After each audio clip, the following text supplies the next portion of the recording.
오늘 본문은 10가지 재앙 중에서 마지막 10번째 재앙에 대한 예고입니다. 1절부터 3절까지는 하나님이 모세에게 말씀해 주시는 장면이고 4절부터 8절까지는 그 하나님 말씀을 들은 모세가 바로에게 10번째 재앙이 장자가 죽어나가는 재앙이 될 것이라고 선고 혹은 선포하는 장면이고요. 9절, 10절은 지금까지 첫 번째부터 9번째 재앙을 요약해서 그 성격을 다시 한번 회고하는 그런 내용입니다. 결국 이제 10번째 재앙을 본격적으로 시작하기 전에 지금까지의 모든 재앙을 요약하면서 그 재앙의 최종판으로 왜 장자가 죽어나가는 재앙이 부어져야 하는지를 오늘 본문에서 밝히고 있는 거죠. 지금까지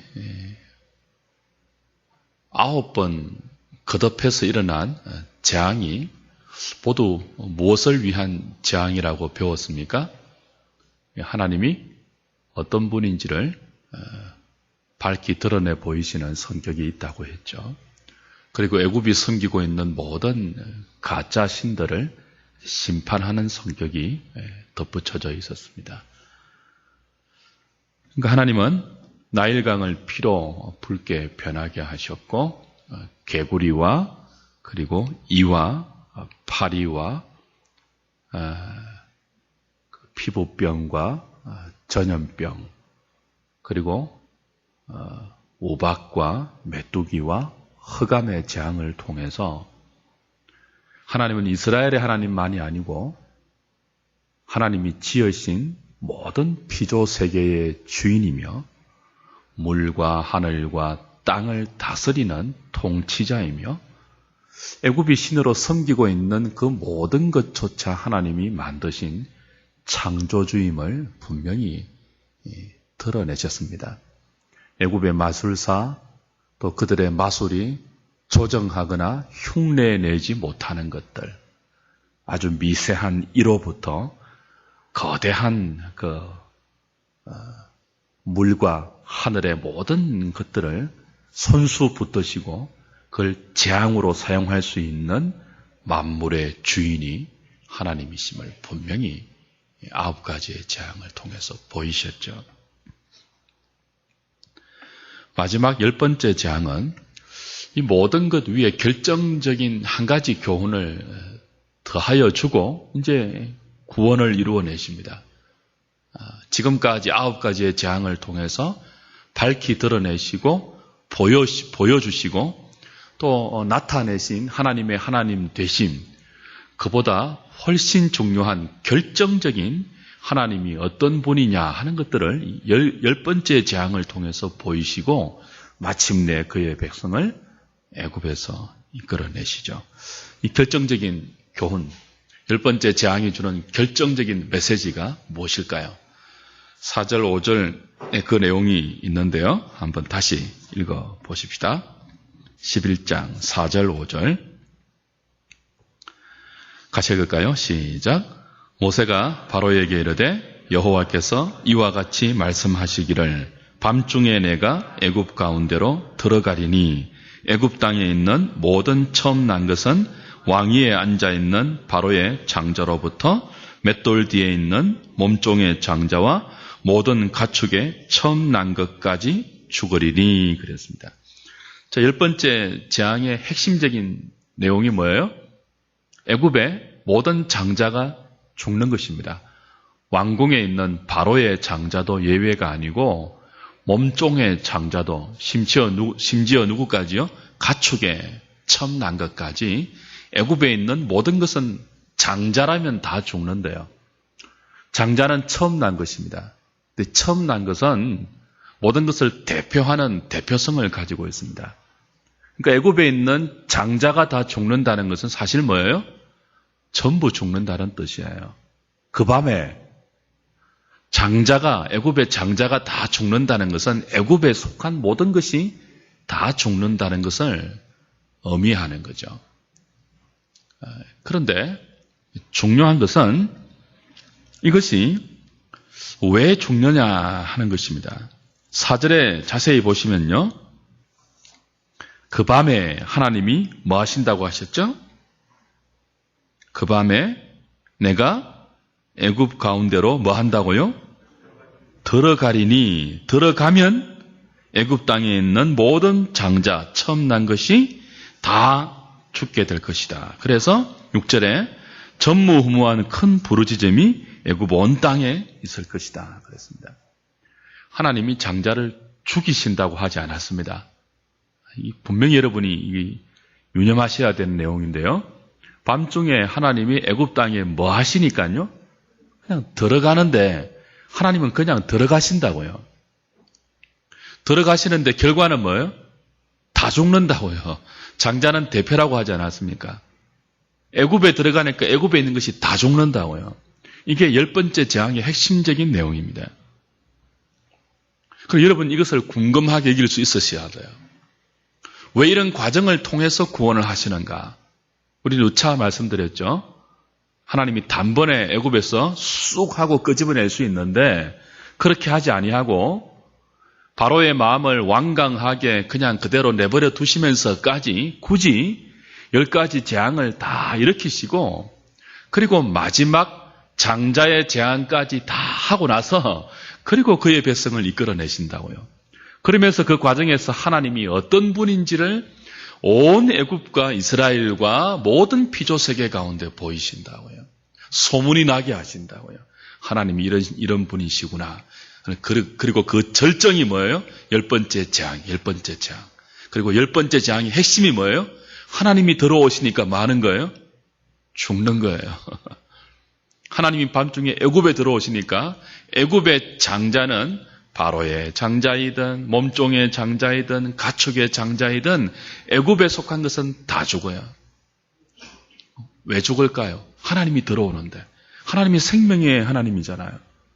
하나님이 창조주의잖아요. 근데 하나님이 들어오는데 왜 죽어요? 이 구원에서 가장 중요한 내용입니다. 구원받은 이스라엘 백성이 반드시 기억해야 할 것이 바로 이 내용이에요. 하나님이 어떤 분이라고요? 그분이 들어오면 우리가 뭐 할 수밖에 없는? 죽을 수밖에 없는 분인 것을 마지막 재앙을 통해서 분명히 가르치시는 거죠. 9가지의 재앙을 통해서 이것은 아직 계시되지 않았습니다. 9번째까지의 재앙을 통해서 하나님은 창조주이시며 모든 것들을 다스리시며 큰 것 작은 것 가리지 아니하고 역사와 그의 백성과 애굽과 온 땅을 통치하시며 당신의 뜻대로 심판의 도구로 사용할 수 있는 전능하신 분, 그것이 계시되었죠. 그것이 알려졌죠. 그런데 구원은 하나님을 그 정도로만 아는 것이 아니에요. 출애굽은 구원의 하나의 그 그림적인 설명이란 말이죠. 사건적인 설명이란 말이죠. 그래서 이 10번째 재앙이 가르치는 것이 가장 중요한 구원의 핵심이기도 한데요. 하나님이 어떤 분이래요? 죄인은 그 앞에 설 수 없는 너무나 거룩한 분임을 10번째 재앙이 가르치는 거죠.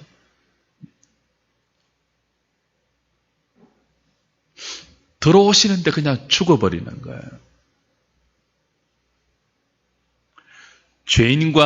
죄인이 살아가는 모든 삶의 영역, 인간의 타락이 하나님의 심판을 불러왔고 그 심판의 결과 땅에 속한 모든 피조물들이 탄식하고 있잖아요. 하나님의 심판의 결과 이 땅에 사는 죄인된 인생들과 이 땅에 존재하는 모든 피조물들은요, 하나님의 거룩하심을 감당할 수 없는 상태가 되어 있습니다. 그걸 알아야 된다는 것입니다. 구원받은 백성은 자기가 어떤 상태에 있는지를 알고 하나님께 붙들려야 됩니다. 어떤 상태에 있다고 인간들이 하나님이 오시면, 하나님이 찾아오시면, 혹은 반대로 우리가 하나님 앞에 서게 되면 우리는 하나님의 거룩하심과 존귀와 영광을 감당할 수가 없어서 그 앞에 즉시 뭐 해야 하는 존재예요? 죽어야 하는 존재예요. 그래서 밤중에 애굽 땅에 하나님이 들어오시니까 애굽에 속한 모든 것, 대표로 장자가 다 죽어나가는 거예요.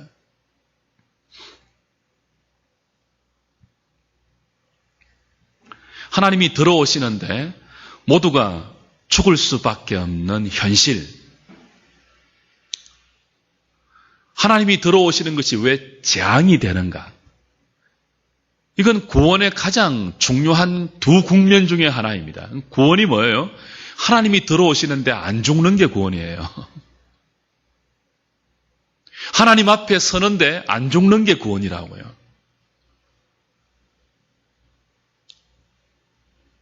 모두가 죽어야 할 죄인인데 하나님이 들어오시면 모두가 죽을 죄인임이 드러나며 모두가 죽어나가는 눈앞의 현실 속에서 구원이 뭐예요? 하나님이 들어오시는데도 안 죽는 그 무엇이 구원이라는 거죠. 그 안 죽는 존재가 누구예요? 택함받은 이스라엘 백성이라는 거예요.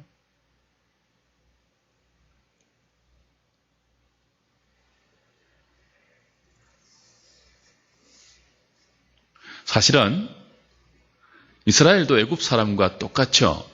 밤중에 하나님이 들어오시면 이스라엘도 사실은 다 죽어야 하는 죄인들입니다. 하나도 다르지 않습니다. 똑같은 죄인들이에요.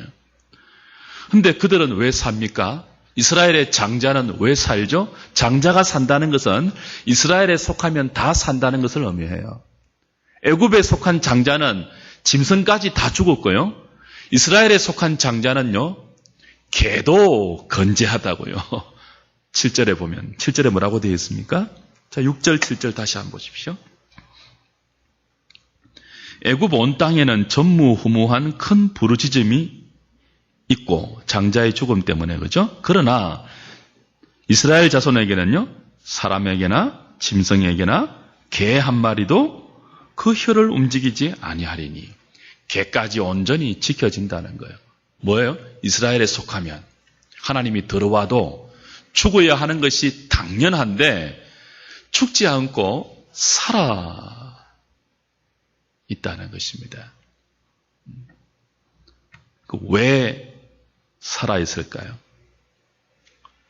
왜 애굽은 하나님이 들어오시는 즉시 죽는데 왜 이스라엘은 살까요? 그게 이제 다음 주부터 쭉 연결해서 나오죠. 12장부터.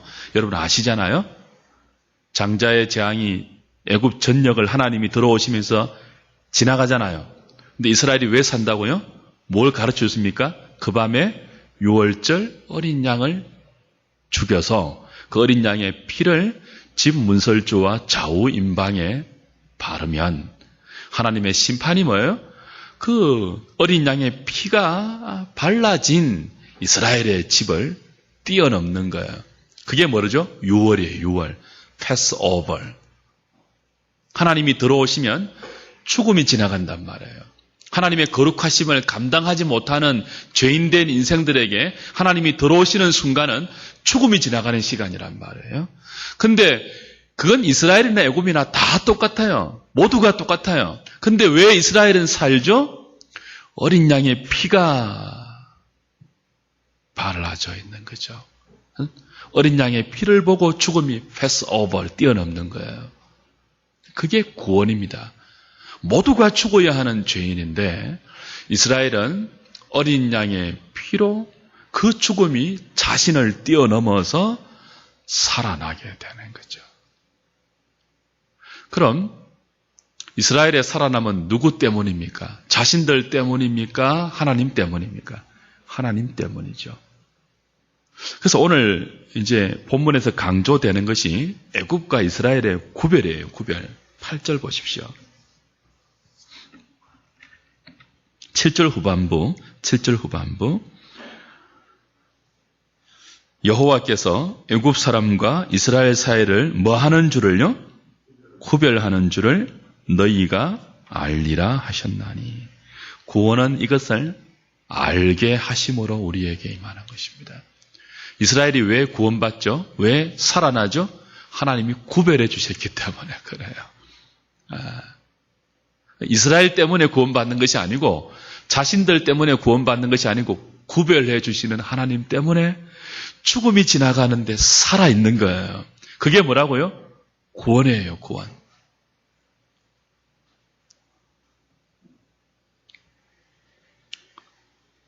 구별해 주신 하나님의 은혜, 그리고 죽어야 하는 이스라엘 대신 죽임당한 어린 양, 이 두 가지의 조건 때문에 하나님 앞에 섰는데도, 하나님이 방문하시는데도 이스라엘은 살 수 있었던 것입니다.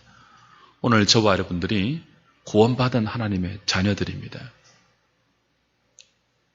왜 우리가 구원받았습니까? 우리 때문이 아니에요.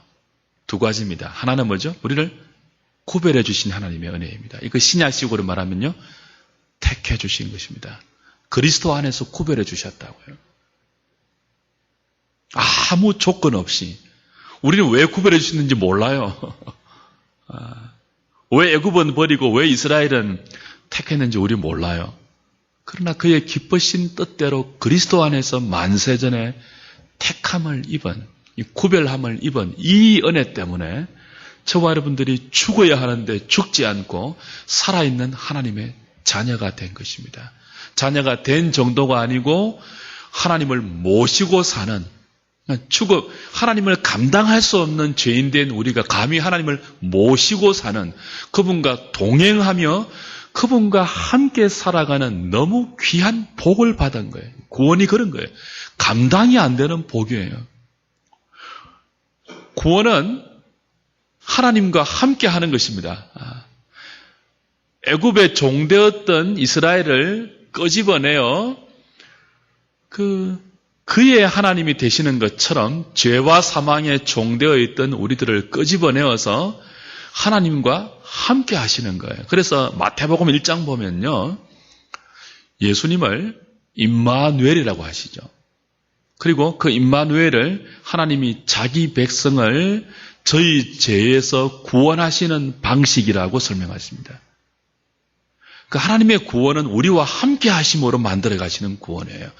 하나님과 함께 하면 죽을 수밖에 없는 존재가 우리인데 죽지 않고 살려놓아서 하나님과 감히 동행하며 교제하며 그의 신성한 성품에 참여하는 자리까지 우리를 만들어가는 것이 구원이죠. 그걸 알게 하기 위해서 10번째 장자의 재앙이 죽음으로 연결되는 것입니다. 오늘 하나님의 구별해 주신 은혜, 택해 주신 은혜, 그리고 우리 위해서 택한 우리 위해서 어린 양, 하나님의 어린 양 예수 그리스도를 우리 대신 죽이셔서 피 흘리게 하시고 그 피로 우리를 살려주신 그 은혜 감사할 수 있기를 바랍니다. 감사하셔야 돼요, 여러분. 구원은 그 감사를 아는 것입니다. 두 번째, 10번째 재앙에서 우리가 기억해야 할 두 번째 교훈은요, 2절 3절에 나오는 은근 패물의 의미예요. 하나님 모세에게 말씀하시죠. 니네들이 이제 애굽에서 나갈 때 그냥 나가지 않을 것이다. 각자 이웃들에게 은근 패물을 얻어서 나갈 것이다. 하나님이 그 애굽 사람들의 마음을 감동시키셔서 애굽 사람들에게 니네들이 은금을 달라고 하면 은금 패물을 다 줄 것이다. 니네들 그냥 빈손으로 나가지 아니한다. 내가 니네들을 애굽 땅에서 이끌어낼 때는 은금 패물을 가득 안겨서 이끌어낸다는 거예요. 그냥 살아나가는 정도가 아니고 뭐예요? 은금 패물을 안겨서 내어보낸다는 거예요. 이 의미를 우리 잘 기억해야 돼요. 이건 전리품의 의미입니다. 10가지 재앙은 바로와 하나님이 싸우는 그 형식으로 진행되죠. 하나님은 모세를 통해서 바로에게 하나님의 뜻을 전달하시죠. 그런 바로는요, 그걸 무시하고 거절하잖아요. 이건 싸움이에요, 싸움. 하나님의 뜻을 앞에 놓고 하나님과 바로가 싸우는 거예요. 이스라엘 백성을 놓고 하나님은 이끌어내려고 하고 바로는 안 빼앗기려고 하는 싸움이란 말이죠. 그러니까 그 싸움에서 지금 9번째까지 바로가 패배했잖아요. 자신은 하나님의 상대가 안 되는 것을 알잖아요. 그러면서도 마음이 완악해서 계속 하나님을 거역하고 이렇게 대적하고 있지 않습니까? 근데 결정적으로 이제 장자가 죽어나가는 재앙을 통해서 바로가 항복한단 말이에요. 그리고 이스라엘 백성을 그냥 보낸단 말이에요. 근데 하나님은 바로와의 싸움에서 승리하시고 바로의 항복을 받아내어서 자기 백성을 이끌어내실 때 그냥 자기 백성들이 빈손으로 나가도록 하지 않고 애굽 사람들에게 은금 패물을 각자 다 얻어서 나오도록 하시죠. 이건 뭐예요? 승리한 이후에 그의 군사들, 그의 백성들로 하여금 전리품을 얻게 하는 것입니다. 그러니까 이스라엘 백성들이 애굽을 나올 때 은금 패물을 갖고 나오는 것은 승리에 대한 뭐라고요? 전리품이에요. 대장 되신 여호와가 그의 백성들에게 그 대적과 싸워서 승리한 전리품을 하사하는 거죠. 이 전리품으로 나중에 그들이 뭐 합니까? 성막을 짓죠, 성막을. 성막 짓는데 돈이 많이 들어가니까 이때 얻은 전리품으로 다 성막을 짓게 하는 거란 말이에요. 성막은 하나님의 집입니다. 하나님의 집일 뿐 아니고 그의 백성과 동거하는 집이에요. 그러니까 하나님과 그의 백성이 함께 동거하는 성막을 짓는데 지을 재료로 전리품을 다 안겨주시는 거죠. 구원에는 전리품이 따라옵니다.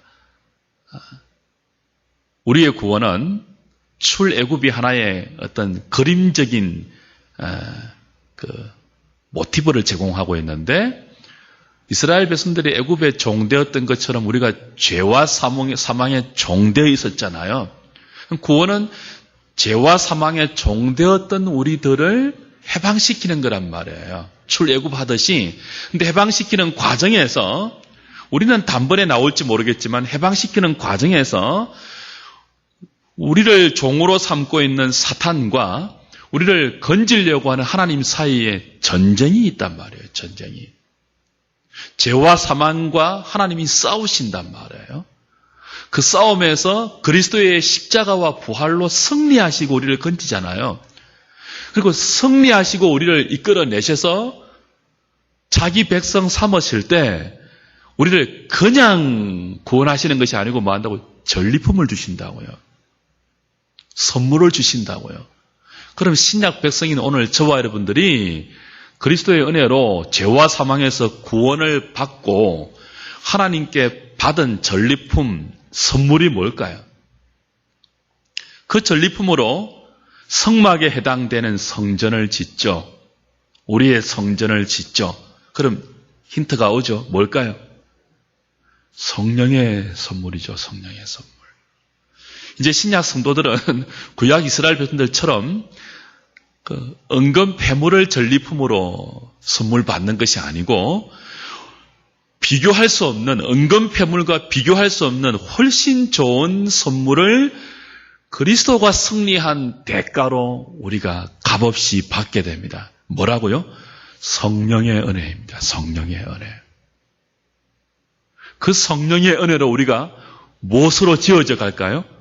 성전으로 지어져 가죠. 하나님이 거하시는 거룩한 성전으로 우리가 지어져 가죠.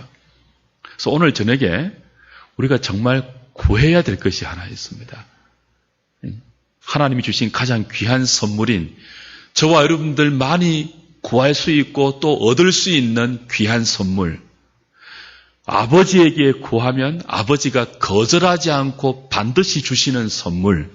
복음서에서 예수님은 이 비유로 이것을 풀이해 주셨죠. 누가 아들이 아비에게 뭐예요? 뭘 달라 하면요? 계란을 달라 하면 뱀을 줄 자가 있느냐. 육신의 아버지도 아들이 구하면 좋은 것을 줄 줄 아는데 하물며 하늘에 계신 너희 천부께서 구하는 너희에게 좋은 것 주시지 않겠느냐. 그러면서 뭐예요? 뭘 구하라고 하셨죠? 성령을 구하면 주신다고 하셨죠. 누가복음과 복음서에서 나오는 놀라운 비유이죠. 우리가 그리스도의 은혜로 구원을 받았습니다.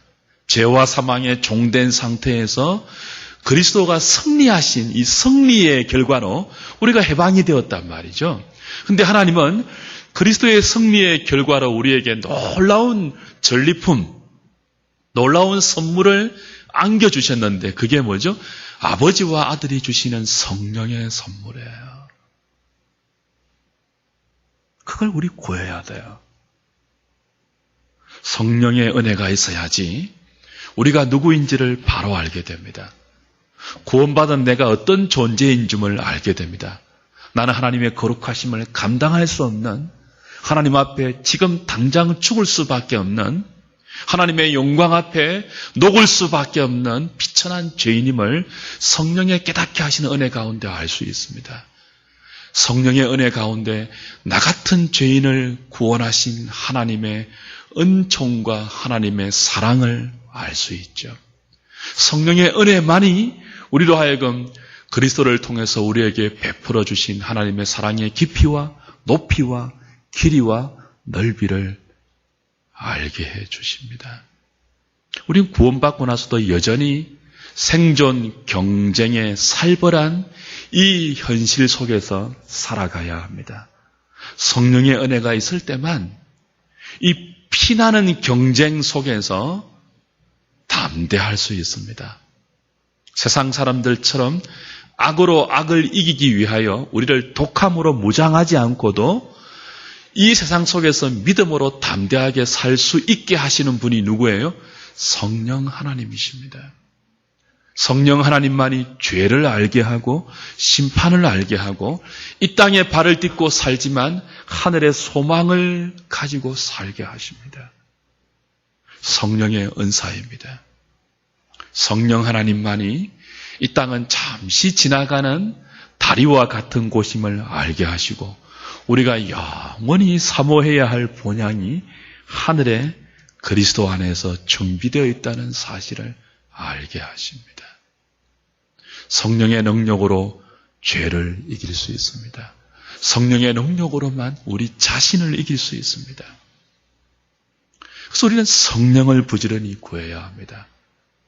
에베소서 5장 8절 이하에 그죠? 술 취하지 말라 이는 방탕한 것이니 너희는 오직 성령의 충만함을 받아라 그랬죠. 그걸 구해야 되는 것입니다. 오늘 저녁에 10번째 재앙이 우리에게 주는 두 가지 교훈. 하나님이 들어오시면 애굽과 똑같이 죽을 수밖에 없는 죄인인 우리들이지만 구별해 주시는 은혜로 살아남을 받고 그것도 모자라 하나님과 함께 할 수 있는 성령의 선물을 받아서 이 땅에서 유일하게 하나님을 닮아갈 수 있는 거룩한 삶을 지향할 수 있는 존재가 된 저와 여러분들을 다시 한번 하나님께 감사하면서 그 성령의 은혜를 구하는 저녁 될 수 있기를 주님의 이름으로 부탁드립니다.